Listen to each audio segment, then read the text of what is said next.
ڕستڵاوتان لێبێت بینەرانی بەڕێز و خۆشەویست دانیشتنی پەرلەمانی عێراق بۆ هەڵبژاردننی سەرۆک کۆمار شکستیێنە ئەمەش دوایەوە دێت کە هەر یەک لە کوتلە گەورەکانی ناو پەرلەمانی عێراق بڕیاریاندا بایکۆتی دانیشتنەکە بکەن و سپەش دواوادەیە بەپێی دەستور کە دیاریکرابوو بۆ هەڵبژاردننی سەرۆک کۆمار. لە بەرنامەی ئەمڕۆ لەگەڵ بەڕێز مامۆستا ئەحمەدی حاجی ڕەشید قسە لەسەرەوە دەکەین بۆچی دانیشتنەکەی پەرلەمان شکستیێنە، جارێکی دیکە دەرگای خۆکاندیدکردن بۆ پۆستی سەرۆک کۆمار دەکرێتەوە و ئایا هاوپەیمانەتی نوێ نێوان لایەنەکان دێتە ئارا و ئەوەی کە ئێستا لە نێوان لایەنە کوردیەکان لە بەغداد دەگوزارێت لەسەر چییە؟ مامۆستا بەخێر بێن، سوپاس بۆ ئەمەدەبوون. سوپاسم دەکەین. ئەگەر سەرەتا لەو دەست پێ بکەین بۆچی کۆبوونەوەکەی ئەمڕۆی پەرلەمانی عێراق شکستیێنە بۆ دیاریکردنی بۆ هەڵبژاردننی سەرۆک کۆمار؟ بەناوی خۆی بەخشندەی میهرەبان، سوپاس بۆ تۆ، سوپاس بۆ بینەران، سوپاس بۆ کەناڵی پەیام. ڕاستیەکەی هاوپەیمانی چوارقۆڵی بارزانی حەلبووسی خەنجەر سەدر ئەم هاوپەیمانیە پلانی ئەوەی هەبوو کە دوای ئەوەی جەلسەی یەکەمی پەرلەمان سەرکەوتوو بوو لە بەدەستهێنانی دەنگدانێکی غاڵبێتێکی گەورە بۆ سەرۆکی پەرلەمان و بۆ هەردوو جێگرەکەی، هەمان پلانیان هەبوو بۆ سەرۆک کۆماریش کە بتوانن بە هەمان شێوە. بەڵام گرفتێکی دەستوریان بۆ دروست بوو. ئەو گرفتە دەستوریە بریتی بوو لەوەی کەوا دەنگدان بۆ سەرۆک کۆمار ئایا ڕێژەی یاسایی نیسابی دەنگدان بۆ سەرۆک کۆمار چەندە. طبعا ئەگەر سەیری کۆبنەوەکانی پەرلەمان بکەین، دوو جۆر نیساب هەیە لە پەرلەمانە. نیسابی کۆبنەوە ئاساییەکان کە ئەوە لە مادەی 59 دیاری کراوە کە نص عربي واضح يتحقق نصاب انعقاد جلسات مجلس النواب بحضور الأغلبية المطلقة لعدد أعضائه. نيو زائديكي همو انداماني برلمان كاكاتا 165 تا 166 بحكم ويسيا 129 كسن كواتا اما جلسي برلمان بلان بو مادي بو دنگدان بو سەرۆک کۆمار کە لە مادەی حەفتا هاتووە. أولا ينتخب مجلس النواب من بين المرشحين رئيسا للجمهورية بأغلبية ثلثي عدد أعضائه. دو لسرسي أندامان كواتا أبي 220 كاس 219 كاس يا أغلبية كي كاتا 220 كاس دنگ بدن بو أو كسي كابتا سەرۆک کۆماری عراق. أم فقرية بوو عرقەلە ترسێک هەبوو لەوەی کە هاوپەیمانی چوارقۆڵی بتوان ئەمە تێپەڕێنن، چونکە زۆر لەو کارانە کراوە لەوە پێش بۆ نمونە محکمەی ئیتیحادی یا دەنگدانی ڕاستکردنەوەی دەنگدان. بۆیە سەرۆک کۆماری ئێستا دکتۆر بەرهەم داوای استیفساری کرد لە محکمەی ئیتیحادی کە مەبەست لە مادەیە تەفسیرەکەی چۆنە. بەڵێ محکمەی ئیتیحادی 2000 وەڵامێکی ڕاشکاوە نەیداوە کە بۆ پێکهێنانی کۆبوونەوە پێویستی بە 220 کەس هەیە کە لە ناو هۆڵی پەرلەمانە بن، اینجا ئەتوانێت دەست بکرێت بە دەنگدان. چونکە ئەوان ڕەیەک هەبوو کە نەخێر انعقادی پەرلەمان جەلسە بە 165 دروستە بێ، بەڵام بۆ جاری یەکەم ئەگەر 220 نێنا ئەوە جاری دووەمە. ئەم ڕەیە هەبوو کە کۆمەڵێک خەڵکی شارەزایش تەبەنی ئەم قەزەیانە کرد. بەڵام کاتێک کە محکمەی ئیتیحادی ئەم بڕیارەی یەکلا کردەوە، ئیتر هاوپەیمانی چوارقۆڵی زانیان تووشی شکستێکی گەورە بوون لەوەی کە ناتوانن ئەوە تێپەڕێن، چونکە سورسی معەتەڵ 119 کەس نەیەتە ژوورۆ، 119 کەس نەیەتە ژوورۆ. ئەگەر 220 کەسەکە ناتوانن بچنە ژوورۆ، یعنی بە 119 کەس ئەو انعقادە تەواوە بێ، ئەوە ناگەنە 220 کەس. بۆیە دوای ئەوەی گەیشتنە و قەناعەتەی کە نەخێر هەندێک معلومات هەبوو کە ئەمانەی بەرامبەر با بڵێن ئیتار و یەکێتی و هەندێک لایەنی دیکە 127 دەنگیان هەیە و کە ناچنە ژوورۆ. بۆی ئەم ئیدارەی سراعە نەکەوێتە دەست بەرامبەرەکانیان بەرامبەر چوارقۆڵیەکە. بەڕێز موقتەدا سەدر هی ئەوەی کرد ڕاستەوخۆ جەلسەکە بڕیاری ئەوەیاندا بایکۆتی جەلسەکەن و تەفاوزشی داخست تا ئەو کاتەی مناوەرەیەک ترەکەن. ئەلبەتە وردەکاری تری تیا بوو مەسئلەی کاندیدەکە لای موقتەدا سەدر هەندێک گرفتی تایە چونکە کانی سەر و کۆمار بەڵە شقام زەختێکی زۆریان هەیە لە کوتلەی سایرون لە خودی مقتدا سەدر چونکە ئەم کاندیدەی کە یەکێک لە کاندیدەکان کە کاندیدی پارتی دیموکراتی کوردستان قەزایی نەزاهەی لەسرە ئەمە بووە فشارێک کە ئەیانەوێ هەرچۆنێک بێت تەمریری ئەم قەزێ بکەن بە بەڵگەی ئەوەی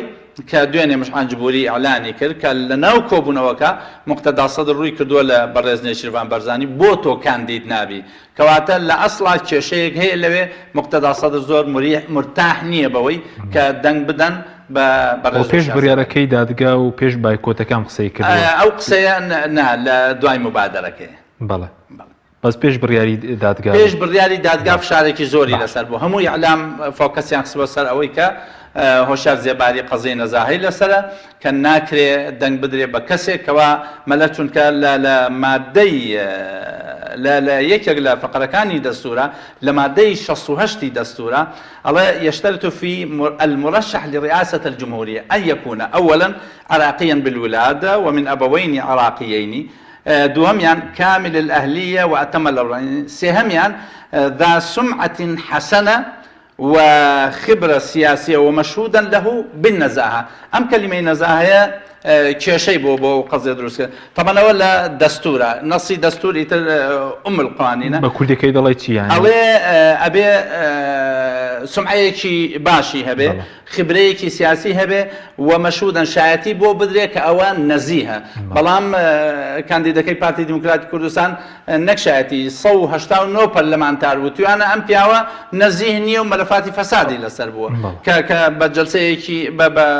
ئیستیجوابێکی زۆر ئاشکرا ئەم نەسە لە دیسان لە مادەی یەکی یاسای ژمارە 8 ساڵی 2012 قانونی تەرشیحی ڕئیسی جمهوریە لە مادەی هەل لە سێهەمە لە دەستورا سێهەمە هەل لە قانونی ژمارە 8 ذو سمعة حسنة وخبرة سياسية ومن المشهود له بالنزاهة والاستقامة والعدالة كواتا أم فقرية وای کردووە کە مقتدا سەدر جۆرێک لە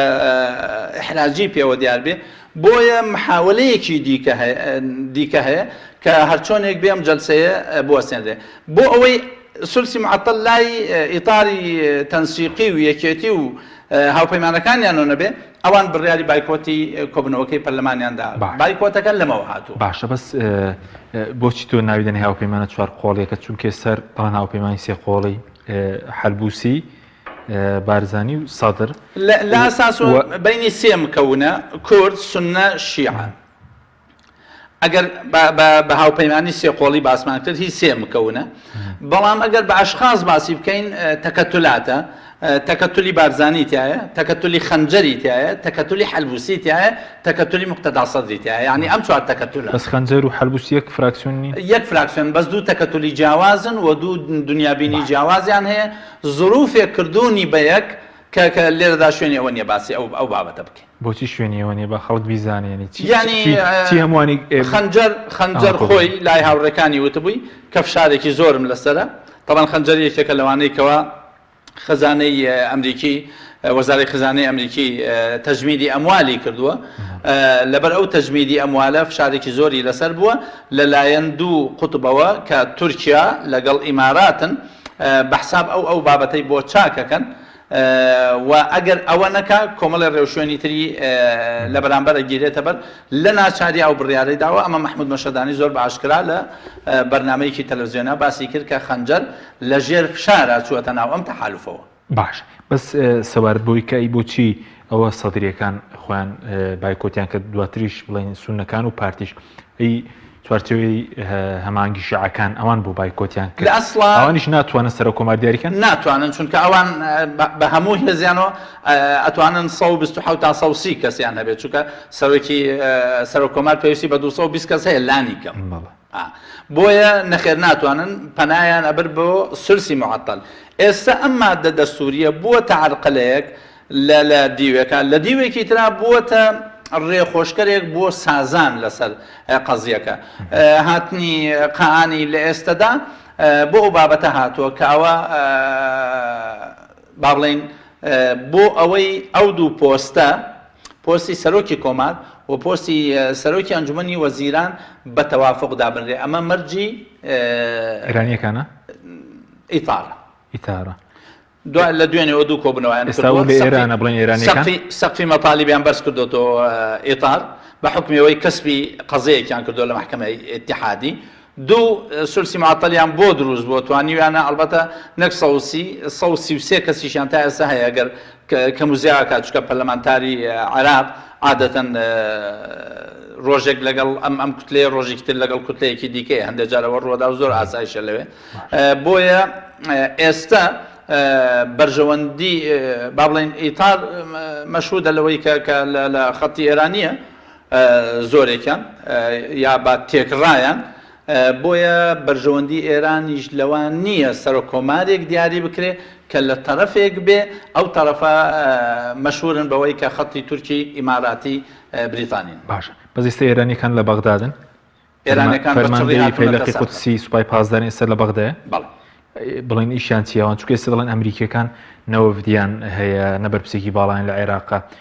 پاشکشەی ئەمریکا چییە نێوان ئێرانەکان بەچڕتر لە بەغدادن نا بالعکس ئەمریکیەکان مراقبەی وەزعەکەیەکەن بەڵام ئەگەر سەیری هەردوو محورەکەکەی محوەری تورکی ئیماراتی تا ئەندازەیەک ئوردونی بریتانی ئەمریکی محورەکەی ئەو لاوەیە محورەکەی ئێملایش ئەگەر لەسەر دەوڵەتێکی ئەقلیمی ئینیکەی محوەری ئێرانی ئەگەر بیبێتە محورێکی نێودەوڵەتی سینی رووسیە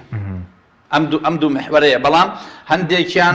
ئەمریکەکان هەر بینەرین لە سەرۆکۆمار و سەرۆکوەزیرانەوە ئێستا بڵێن تا ئێستا مراقبەی وەزعەکەیەکەن ڕازی بوون لەسەر با بڵێن پشتیوانی دکتۆر بەرهەمیان کردبووە ئەوە کە مەشهورە بەڵام تا ئێستا تەدەخولی مباشریان نییە لە بابەتەکە باشە بەس سوارت چونکە ئەم بابەتە زیاتر بەرژەوەندەکانی ئێران چونکە ئەگەر سەیری خەریتەی ئێرانی بکەین لە ئێستادا تازە حکوومەتێک لە ڕۆژهەڵاتی ئێران و هاتوۆتە سەر دەسەڵات کاوەش تالیبانە لە دیوەکەی ڕۆژ ئاواشیوە حکوومەتێک بێتە سەر دەسەڵات کە بەرژەوەندەکانی ئێران نەپارێزێ ئێران ڕوبەڕووی هەڕەشەیەکی زۆرە و ئەم دوانەیشی بێتە سەر بۆیە ئێران فریای خۆیەکەوێ هەموو فشارەکانی بەکارهێنێ بۆ ئەوەی لانی کەم بتوانێت کەسبی سەرۆکۆمار یا تەوافقی هەبێت لەسەر سەرۆکۆمار باشە بەزەوە ئێرانە بڵین یەکلای دەکاتەوە نەگە ئەمریکا نا هەندێک جار ئەمریکا و ئێران زۆر جار لە تەقاتوعی مەساڵحیانە بێت لە عێراقا بەوەی مەسەن کەسێک دیاریەکەن کە هەردوو لا ڕازی بن لەسەری باشە بەس ئێستا دوایەوەی کە بۆ نمونەدا دەگەی فدراڵی بەم زوانە بڕیاردە لەسەرەوە شار جێباری ئەو بێتەوە ناو پرۆسەکە یاخود دەربکرێ هیچ چاوەڕوانێک مبالغەیە هەیە لەو ئەمرە وەلاییە کە هەندێک لە ڕاگەیاندنەکان زیاد لە حەد پێداگریەکەن شتێکی دیکەش هەیە کە مادەم پارتی باز لە بەدیل ئەکا و باز لەوە کە سبەینێ دەرگا واڵاکرێتەوە بۆ دیسان کاندیدی نوێ ئەمە جۆرێک لە جۆرەکان پارتی و هێزەکانی با بڵێن تەحالوفی ڕوباعی ئیحساسێکیان بۆ دروست بووە کە محکەمەی ئیتیحادی بڕیارەکەی لە بەرژەوەندی هۆشیار زێباری نابێت بەڵام ڕاستیەکەی نابێت پەلە بکرێ تا ئەو کاتەی محکەمەی ئیتیحادی بڕیارەکەدا چونکە ئەگەر بڕیارەکە فعلەن لە بەرژەوەندی هۆشیار زێباری بوو ئەوە قسەکانە بێتە پێشکەوتنی ڕووداوەکان بۆی با پێش ڕووداوەکان نەکەوین بەڵام وا هەستەکەم لە تەحلیلی ڕووداوەکان کەیانەوێ دیسان دەرگای خۆپاڵاوتن بکەنەوە بۆ ئەوە چونکە پارتی دیموکراتی کوردستان تەنها و کاندیدەی تەقدیم کردووە باقیەکەی تریان پارتی نین خەڵکی بێلایەنن دوانیان سەر بە یەکێتی نیشتیمانی بەس دیارە وادەیەک لای کردنەوەی دادگای فیدراڵی کەیەک لە دەکاتەوە مەرج نییە دادگای فیدراڵی ملزەم نییە بەوە کە کەیسێک یەکلا کاتەوە مەسەن کەیسێکەی لە 2012ەوە مەسەن ئەو سکاڵای لەسەر هەرێمی کوردستان تۆمار کراوە لەسەر نەوت لە 2012ەوە هەیە تا ئێستا یەکلا نەکراوەتەوە باشە بەس ئێستا شەرچانسی هەیە شەر زێباری یاخود کۆتایەتەوە چوونی بەڕێزت بۆ سەر کۆمار مەوەستم لە دوو مەرحەلەیە مەرحەلە یەکەمیان دادگا بڕیارەکەی چییە بێ کە بڕیاری دایتەوە کۆتایی هاتووە مەرحەلەی دووەم چوونە ناو پرۆسەکە منافەسەیەکی زۆر قەوی هەیە لە ڕاستیە ئەوەی من هەستم پێکرد بێ یا لەو هاوڕیانەی پێشومان کە لە پەرلەمانن چه سونە بن چه شیعە بن لەوە ئەچێ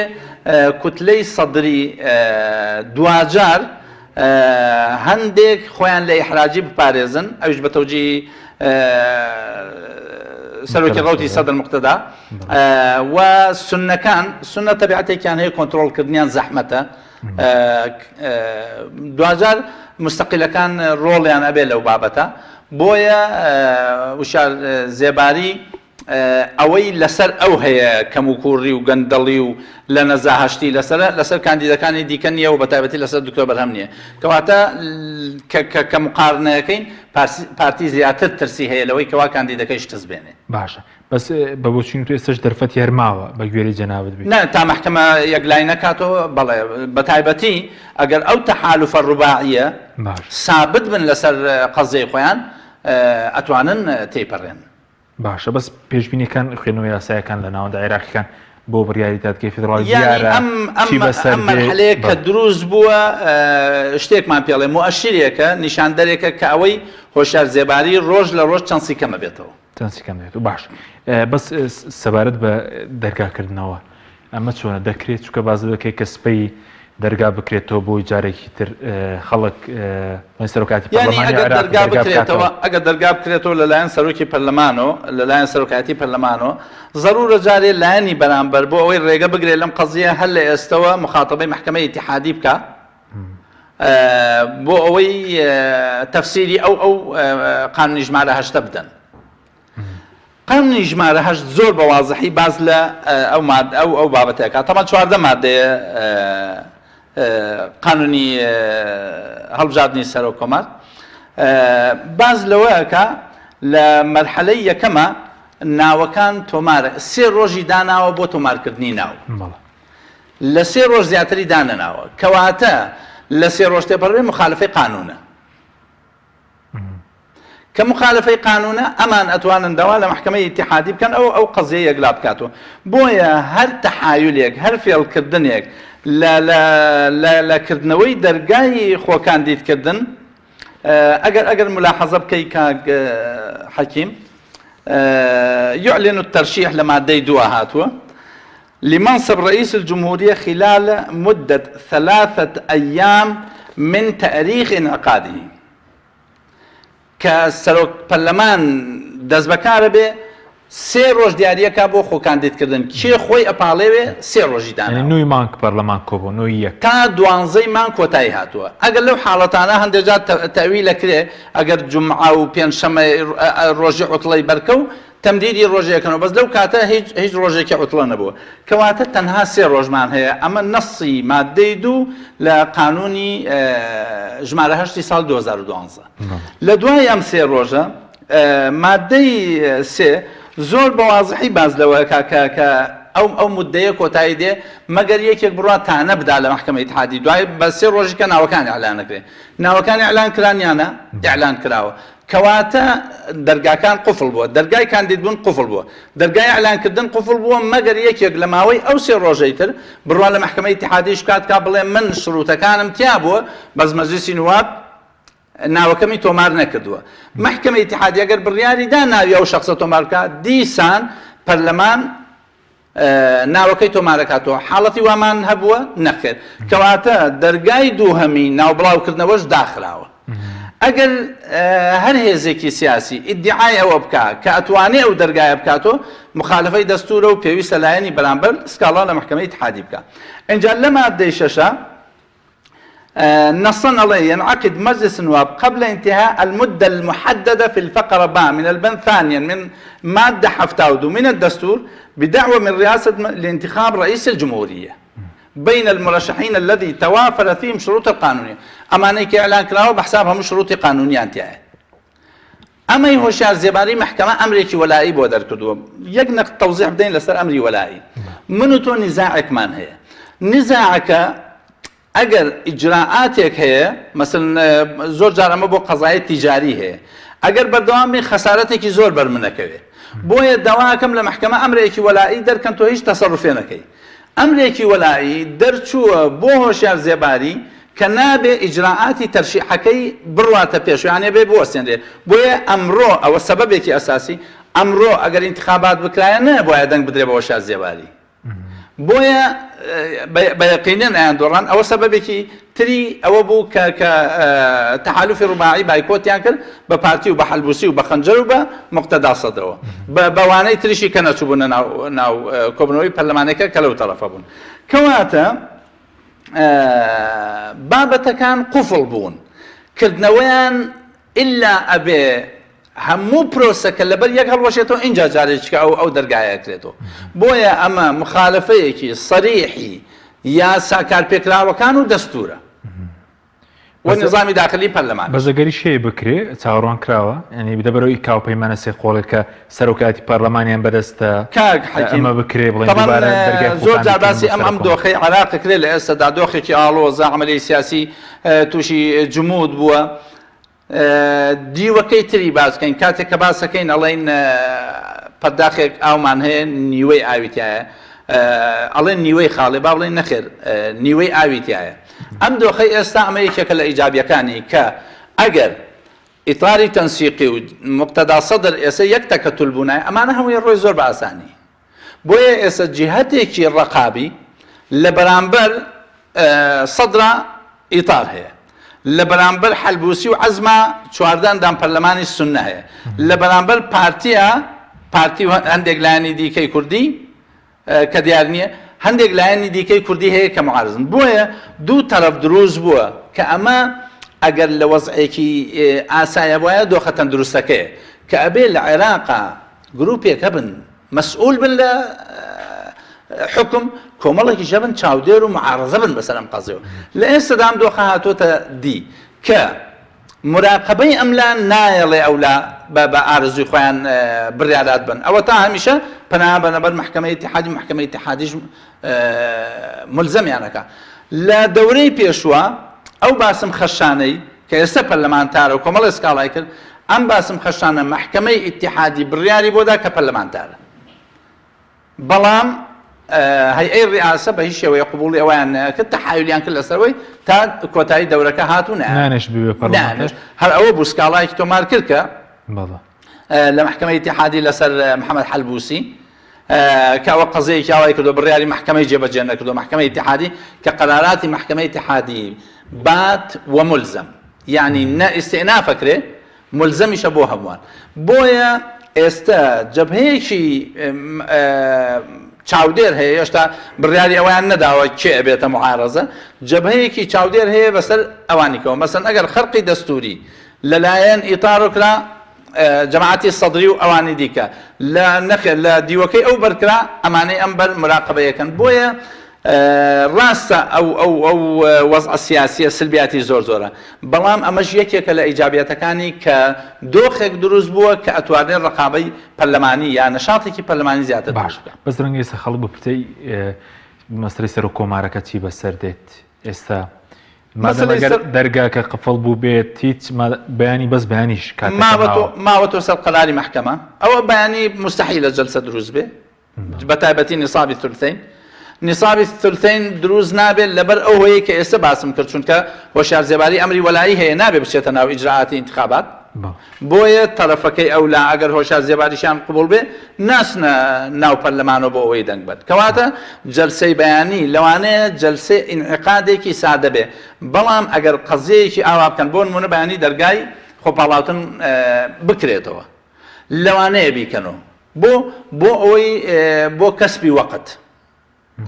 یەکسەر بەرامبەرەکەیان لە محکەمەی ئیتیحادی سکاڵا تۆمارەکە کەڵەوە مخالفەی دەستوریان کردو مخالفەی قوانینی معمولە مادەی یاسای هەشت مادەی دویان کردووە محکەمەی ئیتیحادی تەفسیرمان محکەمەی ئیتیحادی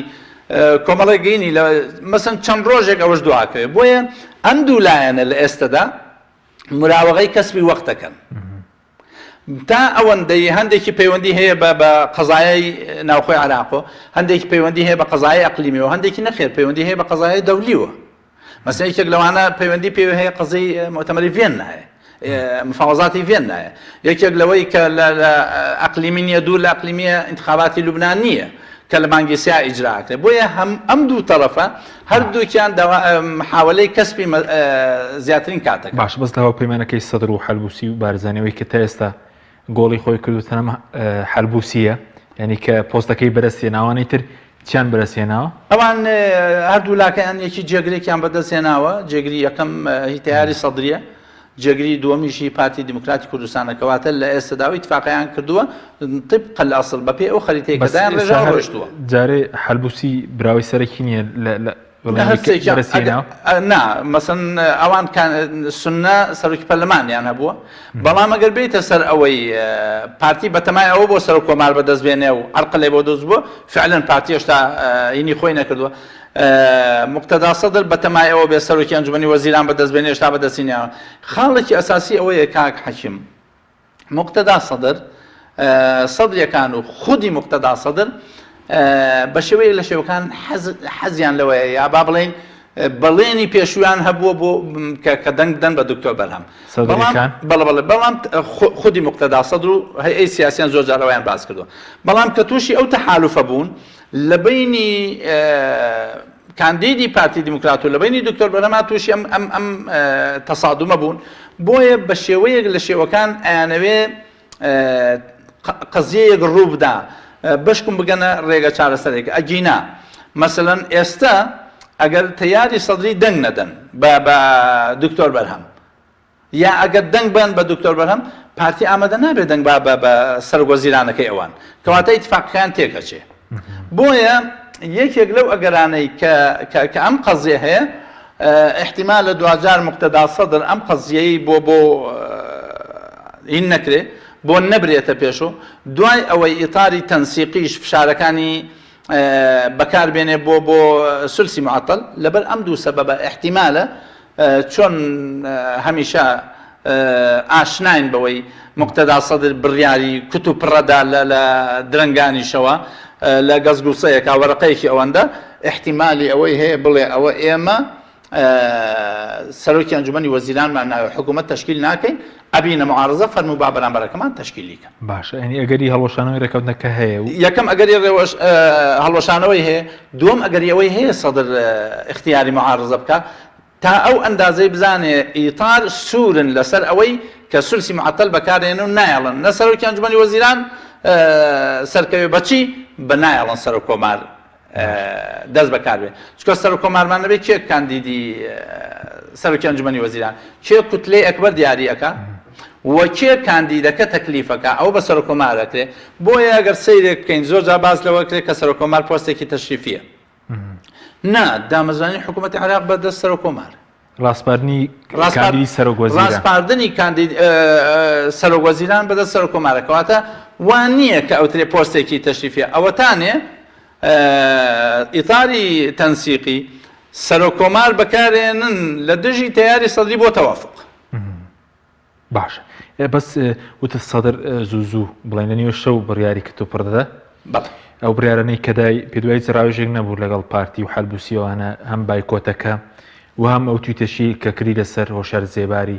کەوتێگەر ینی یەکێک لەو گرفتانەی کە هەیە لەم ئیتیفاقا لە نێوان چوار جەمسەرا کراوە لانی کەم دوو جەمسەریان زۆر حەزیان لەوە نییە هینیان لەگەڵ بکەی قسە بخەیتە قسەیانەوە مەسەڵەن لە تەرەفی شیعە مقتدا سەدر فێری ئەوە نەبووە پرس و ڕاوێژ و ئەوانە بکە مەسەڵەن ئەو پرس و ڕاوێژی بە شیعەکانی هاومەزهبی خۆی و هاوجەبهەی خۆی نەکردووە زۆر جا بڕیارەدا مەسەڵەن لە ئینتخاباتەکە بڕیاری داوتی بایکۆتی عملی ئینتخاباتەکە تەکلیفیان لێ کرد ساڵێک تا وەرەقەیەکیان بۆ ئیمزا کرد لەسەر چاکسازی اینجا قەناعەتی کرد کە بێت بۆیە ئێستا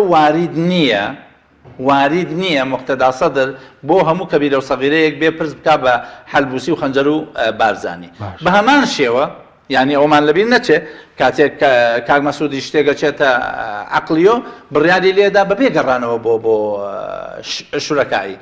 بە بەڵگەی ڕێفراندۆمەکە بەڵێ بەس دەست پێشخەریەکە دەرچوون بوو لە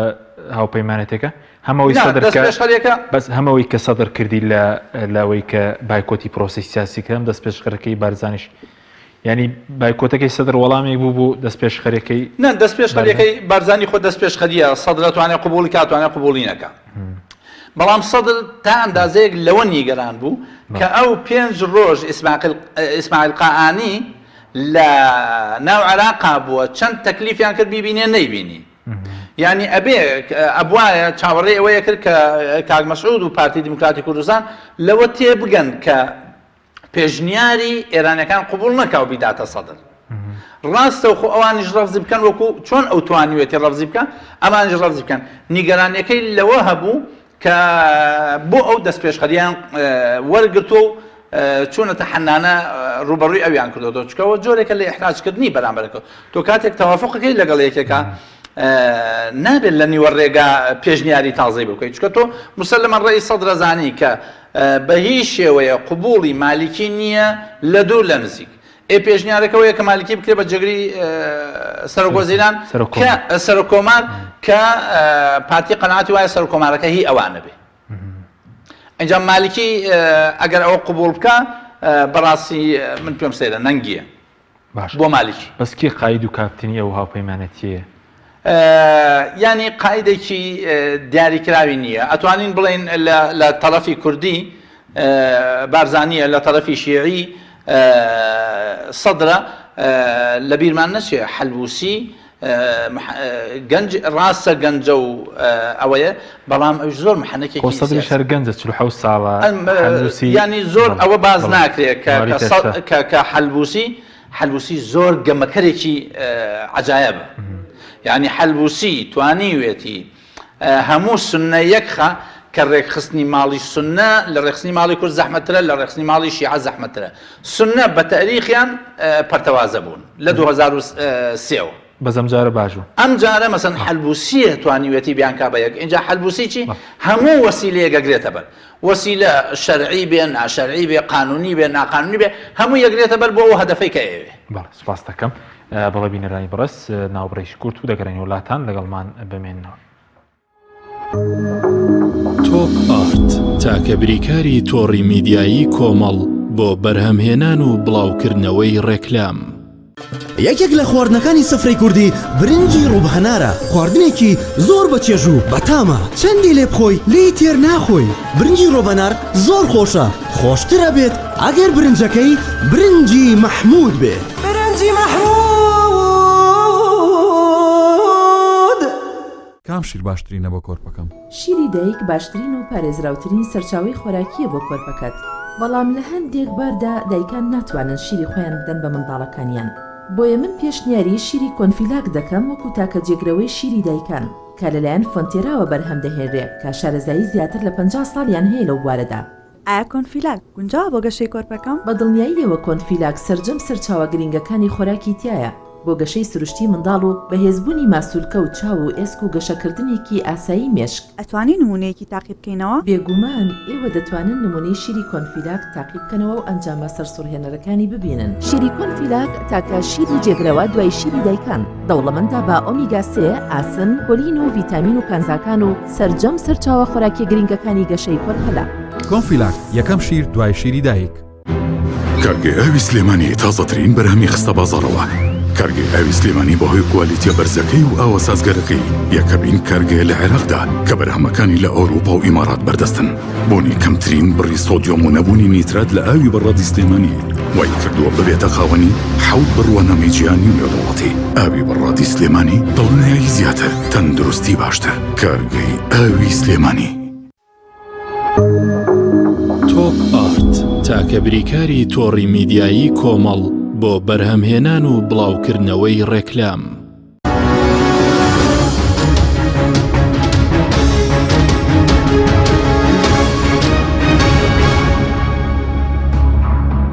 جارێکتر سڵاوتان لەبێت بینەرانی بڕست. مامۆستا سەبارەت بە گرێکوێرەی سەرۆک کۆمار بێت سەرۆک وەزیران بێ هەردووکیان بێکەوە بەستراونەتەوە؟ پێم وایە هاتنی قائانی بۆ کۆبوونەوەی لەگەڵ ئیتاری تەنسیقی ئەمڕۆ ئیتاری تەنسیقی باسی ئەو بابەتەیە کرد کە سەرۆک وەزیران و سەرۆک کۆمار یەک پاکێج. باشە بەس ئەی چۆن یەکلا دەکرێتەوە؟ ینی دوور نییە عملەی سیاسی تووشی تەجمید بێ، دوور نییە عملەی سیاسی بگاتە بنبەست. ئەمانە هەموو ئەگەرن ئەگەر ئەم تەعنوتەی کە هەیە ئەم پێداگریەی کە هەیە هەر بەردەوام بێ عملەی سیاسی بەرەو هەڵوەشانەوە ڕوە دوور نییە ئەو ئیتفاقی چوار قۆڵیەکە مەسەن لە ئێستادا ئەو پرسیارەت کرد کە کێ کاپتنی ئەم تەحالوفەیە ئەو تەحالوفە هەر لایەکیان مەسەلەن کەمترین کورسیان پارتیە 30 کورسیان هەیە ئەوەی حەلبوسی 70 کورسیە یا با بڵێن 60 کورسیە بە هەردووکیانۆ ئەوەی سەدریش 75 کورسیە یعنی نادیدەگرتنی ڕۆڵی حەلبوسی دوور نییە حەلبوسی یەکسەر ئینزیما بکا بۆ لای ئیتاری تەنسیقی و بنە کوتلەیەک بە دوور نییە ئیتاری تەنسیقی ئیستیفزازی پارتی بکە بەوەی بڕیارەکان سەرپێیی بدەن و هیچ نەگەڕێنەوە دوور نییە پارتی لەگەڵ ئیتاری تەنسیقیە ماوەسە سەدر سەرپێی بڕیار بدە سەرپێی بڕیاردا بۆیە کۆبنەوەی ئەم سیانە زۆر خەتەرە بەیەکۆ خەتەرەکەی لە سوود هەیە لەبەرەوەی فێر نەبوون بەڕاوێژی ئیش بکەن مەسەن سەیری پارتی کە لە هەرێمی کوردستانە بە حیاتی بەڕاوێژیشی نەکردووە بڕیاری داوە پەرلەمانی وەسل لەگەڵ لایەنەکان ئەگەر ناو خۆیان ڕەنگە ڕاوێژ شەریکی نییە پارتی سەدریش شاگردی ئەوێ کێ شاگردیەکە تا ئێستا شاگردەکانمان بینیوە چیان بەسەر هاتووە لە هەندێک حاڵەدا هینیانەکە دەریانەکە پارتی ئەم تەبیعەتەی هەیە سەدر هەمان تەبیعەتی هەیە مەسەلەن لە ناکاو بڕیاری سربەخۆدا لە ناکاو عملیای سەرای سەلام هەڵوەشێنێتەوە تەجمیدیانەکە پێکیان نەهێنێتەوە ئیعادە هەیکەلەیانەکاتەوە بۆیە پێکەوە بوونی ئەم سیانە زەحمەتە سەرێ لە مەنجەڵێکدا ناکڵێ سێ شەریکی چۆن بڵین ناتەبان سێ شەریکی ناتەبان ئەمە باشترین تعبیرە بەکارێت شەریک بی و ناتەبان ئەگەر با خەنجەریش بکەین 4 شەریکی ناتەبان یعنی هەموو لەحزەیەک معەرەزە بۆ ئەوەی کەوا هەڵوەشێتەوە بۆ چونکە فێر نەبوون شەراکەت بکەن حەلبوسی من لە نزیکۆ 7 ساڵە بەیەکۆین چ لە لیژنەی مالیش سەرۆکی پەرلەمان چەروەک و ڕەفاقەت فێری ئەوە نەبوو شەریکی هەبێ یعنی لە فراکسیۆنەکەی خۆی فێری ئەوە نەبوو قسە بخەیتە قسەیەوە ئەوە کاک مەسعود هەمومانی ناسین و تەجروبەمان لەگەڵی هەیە مقتەدا سەدی ئێمەی ناسین لە عێراقا فێری ئەوە نەبوو شەریکی هەبێ بۆیە ئەم چوارە زەحمەتە بەردەوام بن لەم شەراکەتە کەواتە ئەتوانین بڵێن شەراکەتێکی ناتەبا 4 شەریکی ناتەبا باشە بەس هیچ ئەوەی کە کۆی کردنەوە هەموو بەرژەوەنی تایبەتە یاخود مەسەلەی خەڵکی تێدایە ئەو کاتێک دەیت پارتی دیراسی ئەو وەزعی کردووە ئایا لەگەڵ ئیتارە ئەو تەحالوفە بکە یا لەگەڵ تیاری سەدریە دوای دیراسەکردن پارتی ئەبێ هاوشێوەی خۆی بدۆزێتەوە پارتی دیموکراتی کوردستان حیزبێکی هەرەمیە بڕیار یەک کەسەیدا هەمووی جێبەجێیەکە ئیتار وان نییە ئیتار جارێ 6 تەکەتولن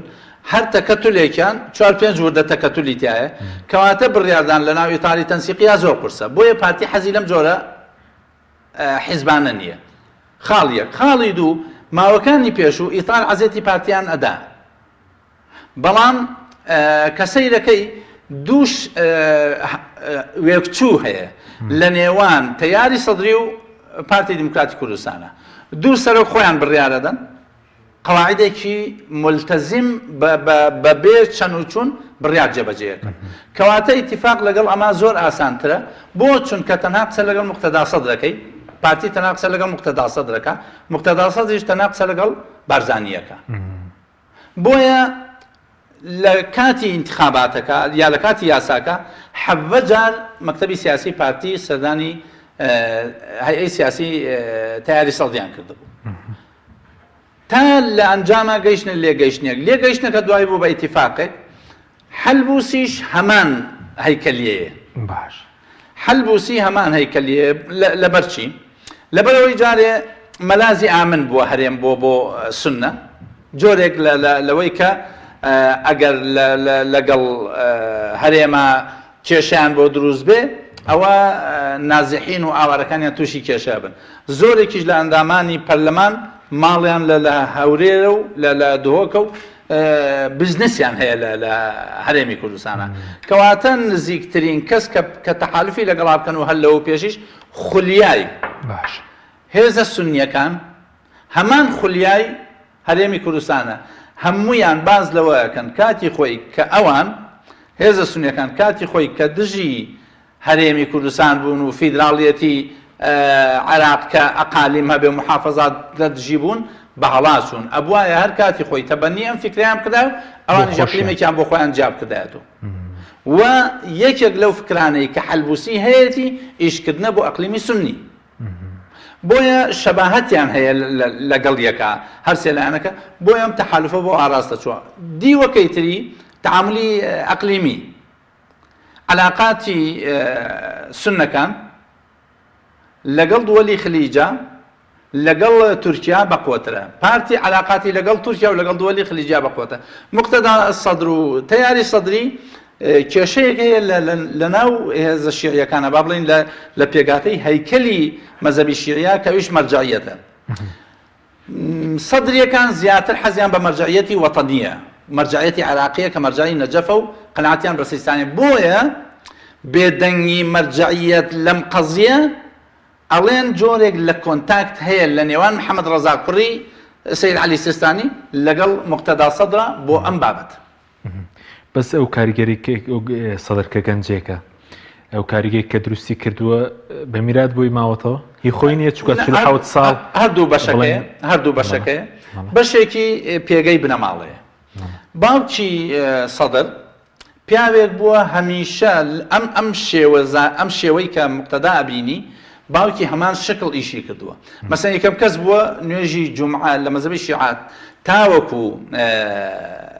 ئیمام نەیە ئیمامی زەمان نوێژی جەماعەتی ناکەن بەڵام باوکی مقتەدا سەدر محەممەد سادق سەدر نوێژی جەماعەتی ئەعلان کرد لە نەجەف و نوێژی کرد و هەرچەند مەراجع لە هینی وەسان خۆی بۆ خۆی کاتی خۆی ئەم ڕێتمەی کە دەرزدانان و هەستکردن ڕوبەڕووی ڕژێم بوونەوە چونکە ئێمە لە بیرمان نەچێت لە عمقا فکرەکە شیعی ناتقە و شیعی ساکیتەمان هەیە هەمیشە ئەم بنەماڵەیەکی ثائر بوون شۆڕژگێر بوون بۆیە بەشێکی لەمەوە بەبەجێماوە بەشێکی دیکەی ڕاوێشکارە یعنی مقتەدا سەدر لە ڕێگەی ئامۆزاکەیەوە کە سەفیرە لە بریتانیا کۆنتاکتێکی باشی هەیە لەگەڵ مەجموعەی ئەوروپی لە ڕێگەی ئەوەی کە کاتی خۆی ئەو سراعی هەبووە لەگەڵ لە ناو عراقا باوکی مقتەدا سەدر بە درێژای ژیانی وابزانام یەک جار چووە بۆ تازیەک چووە کێشیان بۆ دروست کردووە کێشەیەکی تاریخی هەیە لە نێوان ئەم بنەماڵانە بۆیە ئیسفادەی لەمە کردووە خاڵێکی دیکەش هەیە کە زۆر جار ڕاوێژی لە لوبنانەوە بۆ دێ کێ لێ لە لوبنان مەسەن هێزە شیعیەکانی ئەوێ مەسەن حیزب وڵای ئەوێ ڕاوێژیان بۆ نێرێ یا کۆمەڵێک خەڵک هەن لە لوبنان لەبەرەوەی زیاتر حەزیان بە عمقی ئەم بنەماڵە هەیە هەندێکیان ڕاوێژیان بۆ نێرن باش بینی سەر کاندیدی هاوبەش بوو لایەنە کوردیەکان پێ دوای ئەمە دروست ببێ لەوەی کێسە پرۆسەکە وەستاوە لە ئێستادا زەحمەتە دوای ئەوەی پرۆسەکان بە ناشرینترین شێوە گەیاندە بەغدا یعنی تۆ تەسەور کە کاک حەکیم کاتی خۆی ئێمە کە ئەگەر بچوونایەتە کەناڵێکی عراقی بە عەرەبی قسەمان بکردایە لە ناو قسەکانمانە ڕەخنەمان لە عێراق ئەگەر ڕەخنەشمان لە هەرێمی کوردستان ئەگەر کە ئەم قەزیە ئەوەی خەتای هەرێمە ئەوەشی خەتای عێراق برادەرە قەومێکیەکان لەوێ دەماری ملیان ئەستورە بوو ئێوە نابێ بە عەرەبی ڕەخنە بگرن لە هەرێمی کوردستان چونکە ئەوە یەکڕیزی ماڵی کورتان تێگاوە هەمی تەبەن گوێمان نەدایە ئەو قەزەیە ئەگەر ڕەخنەیەک قەناعەتمان پێی هەبوایە ڕەخنەمان لە هەرێمی کوردستان کردووە بە تایبەتی لەسەر مەسەلەی نەوت و موچە و داهاتە ئیتیحادیەکان بەڵام ئەوەی ئەمان کردیان بە پارە خەڵکی ناو بەغا کۆکەیتۆ خۆپشاندانە بۆ بکات لەسەر شکاندنی ئەو کەسانەی کە تۆ بە ڕەمزی هێزە سیاسیەکان تێزانی ئیتر ئەمە ئەو پەڕی ئیفلاسی سیاسیە هەردووکیان پارەیانداوە بۆی خۆپشاندان نازام هەردووکیاندا بەڵام خەڵک هەیە لە ناو ڕسمەکانە کادری حیزبین هەیە لە ناو عینەکانە باز لەوە کرێت کە هەندێک معلوماتیان دەستکەوتووە کە بەکرێ گرتوونیان ڕۆژی 100,000 داونەتێت تا و خۆپشاندانیان گریمان کادری هەردوو لە هی یەکێتی نیشتیمانی کوردستان کادری عایار 24یان بوو ئەوانەی پارتی دیموکراتیش کادری عایار 24 پارتی دیموکراتی کوردستان بوو بە زوێنەی دوو ئەندامی مەکتەب سیاسی و دوو ڕەمزی ناو حیزبەکە بێنی لە بەغا ئەگەر ئێمە پمان کردایە ئێستا پەیجە سێبەرەکانیان 1001 ناوناوتۆرەیان لێ نابێت بەڵام ئێمە ئەگەر ڕخنەیەکمان گرتوێ ڕخنەی منطقیمان گرتووە ئەگەر قەزەیە بوێ قەزەیەکی نیشتیمانی پێشترەوە ئەوەندە عێراقی بوون کە ڕخنەتانێ دەگرە وەکو ئەوانە کە ئێستا هەندە ئێستا ئەوەی کێشەکە لە چیایە ئەوەی ئەیوت دراوسەیەکی باشمانە کاگوشارەوی دراوسەی باشمانە بێ کاتێککە داهاش هاتبوون ئەو دراوسەی باشمانە بێ یەکێک بوو لە عەرابەکانی ڕێفراندۆم ئێساڵێ نا ڕێفراندۆم مجەڕە پەیامێک یعنی یەکێک لەو شەرتانەی تایەتی کاک حەکیم لە ناو سوێنەکە ئەبێ سوێن بخوا لەسەر یەک پارچەی عێراق ئەم سوێنە لە چی ڕێفراندۆم و سەربەخۆیەکەت لە چی یعنی خۆی بۆ خۆی ئەمە شکاندنی سوێنە ئەمە بێمۆرڵەن ئەمە سیاستە یعنی نێکێنڵامە سیاست خۆ بێ ئەخلاق ناکرێت سیاست بێمۆرال ناکرێت سیاست بێ پرەنسیب ناکرێت سیاست بە هەڕەمەشی ناکرێت ئینسانە بێ خۆم خاوەنی مەبدەئی خۆی بێ خۆمە ئێمە ئەوەمان زۆر پێخۆشە کە ئێستا فعلەن هەردوو هێزە سیاسیەکە عمقی استراتیژی خۆیان بردۆتە بەغا چکە ئێمەش دوازار لە چوارچێوەی دەوڵەتێکی فیدراڵیین ئەبێ لەوێ بین ئەبێ لە بەغا داوای بەش و پشک و مافی خەڵکی هەرێمی کوردستان بکەین بەڵام جاران یانود نەخێر ئێمە هەرێمی کوردستان من لە برادەرێکی کوردم پرسی کە وەکیل وەزیرە لێم پرسی وتم لەگەڵ هەرێما بین و چۆنە ئیلتیزامەکەن وتی باوەڕ بکەوان خۆیان بە دەوڵەتە مەرکەزیەکە زان بەغا بە هەرێم سەیرەکە نە ئیلتیزامەکەن نە کتاب جواب بدەنەوە نە لە کاتی ئیجتیماعات دەن بەس ئێستا بەغا یەک ئیشارەت بکە وەفتێک حازرە لەوێ و بالعکس ئەوە لەو ڕۆژەوە مەسئلەی سەرۆک کۆمار یەکێتی بە قافڵە ئەڕوا پارتی بە قافڵە ئەڕوا یعنی ئێستا ئەبێ تەبەن باشەکەی وێ لەوێ مبتەلەکاتی باشیانێ بینای باشیانێ ئەگینا سەرمایەکی زۆریان سەرفەکرد لە مانەوە لەوێ ئێستا عیارە 24 لە ڕووی عێراقیەوە ئێستا ئەوان بوونەتە عێراقی عیار 24 یعنی پیرۆزبایان لەکەی پیرۆزبایان لەکەین کە عێراقی عیار 24 بۆی دوایی ئەگەر ئێمە قسەیەکمان کرد بۆ بەرژەوەندی باڵای هەموو نیشتیمان دوجار ئێمە لە دەوڵەتێکی فیدراڵیین نەڵێن فلان کەس خائینە فلان کەس عێراق چییە فلان کەس باسی عێراقشتان هەر نەدەکردتەنە باسی مافەکە دەستوریەکانی خەڵک ئێمە قەناعەتمان بە کۆمەڵە قەزیە هەبوو مەسئلەی هاوڵاتی بوون ئێمە ئەمانوت بە سونە بە شیعە بە کورد ئەمانوت ئەم وڵاتە وڵاتی هەمووانە ئێمە هاوڵاتی ئەم وڵاتین پێویستە ماف و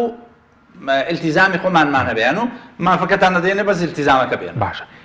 سێ خولەکمان ماوە کرین بڵین ئەوەی کە کرینی پەرلەمانتاریش هەیە بە کورتی بێ سوپاس دەکەم